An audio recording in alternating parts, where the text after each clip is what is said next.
makita. Oh, ito, suman. Malaki.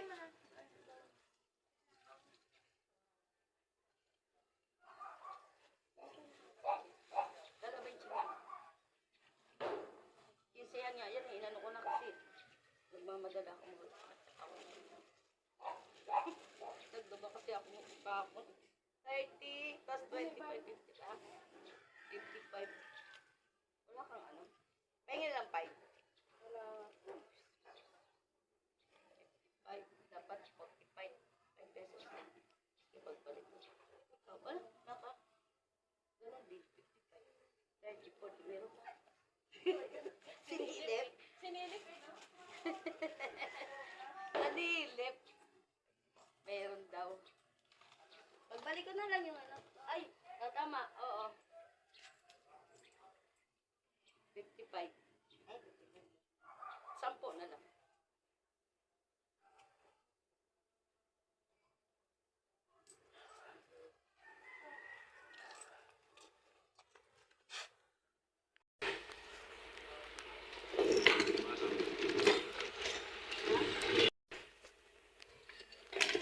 Ayan guys, ubos na yun sa ano natin, kunti na lang ang ating dala. Ayan na. Makakauwi tayo ngayon ang maaga. Ayan, dito tayo. Guys. Ayan. Kunti na lang. Kung makakauwi, tsaga-tsaga na lang ang ating pag ano. Kunti na lang, kunting kimbot na lang. Kakauwi din tayo. Maaga.